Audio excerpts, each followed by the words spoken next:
In one of her latest videos, Amberlynn Breed brings up a recent bout of cellulitis. So in this video, I thought I'd take a deeper dive, talk about cellulitis, its risk factors, how it's treated, and its role in Gorl world. Let's take a look. That was actually after I ended up getting cellulitis.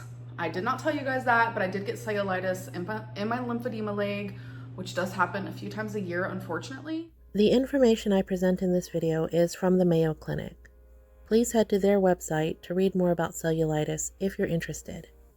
As a basic overview, cellulitis is a potentially serious bacterial skin infection. While it may start out in a small, localized area of your body, it'll become inflamed and swollen and is typically painful and warm to the touch. While cellulitis can occur anywhere on your body where a break in the skin happens, it usually affects the lower leg. One of the most dangerous things about cellulitis is how quickly it can spread if it's left untreated. I actually have a friend, we'll call her Kate, who developed a really bad case of cellulitis when she was out hiking with her kids. Now keep in mind, Kate is young, she's in her 30s, and this happened when she was very fit, very active. She thought she twisted her ankle, and in the process, she got some kind of scratch or something on her leg. Even though she showered when she got home, it developed into cellulitis. After sort of brushing it off as just being the twisted ankle, she ended up in the hospital and almost lost her leg. I'm not exaggerating.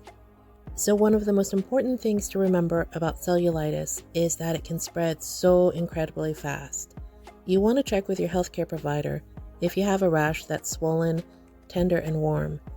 But change that to emergency care, as in the ER, if you have a rash that is quickly developing and doesn't go away.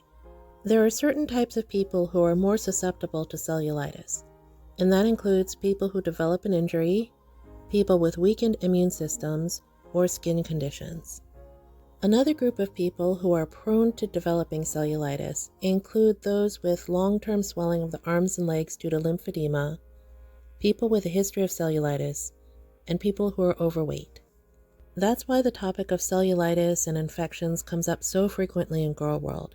It's a very real danger for these YouTubers. Just last summer, Hungry Fat Chick, or Candy, was hospitalized and treated for a really bad infection. And also full of water because my belly's really swollen from the infection. And also I've got all these fluids pumping into me, so my arms are actually a little swollen right now. But So let's talk about some of the potential complications of untreated cellulitis. With the case of my friend Kate, she ended up almost losing her leg because it developed into necrotizing fasciitis, which is much deeper than the surface level cellulitis.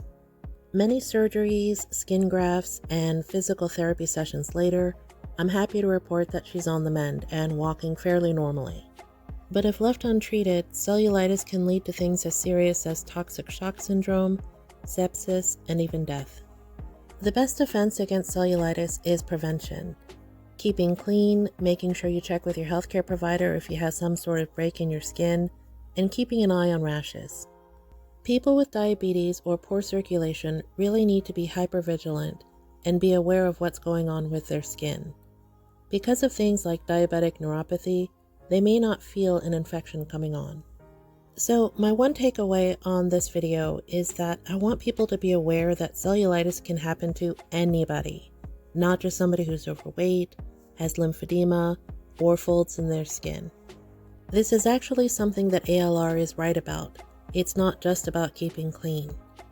Drop me a line in the comments and let me know what you think about all of this. Do you or someone you know have experience with cellulitis? I'd love to hear from you. No matter how clean you are, it's really easy to get cellulitis in your lymphedema, especially the first time I ever got it, I was 16. So I'm very prone to it now. And I'm telling you, when I get cellulitis, I get super sick. Like the shivers, I literally can't breathe. I have like 103 temperature. My heart's beating super fast. Like I have bad infection. I'm like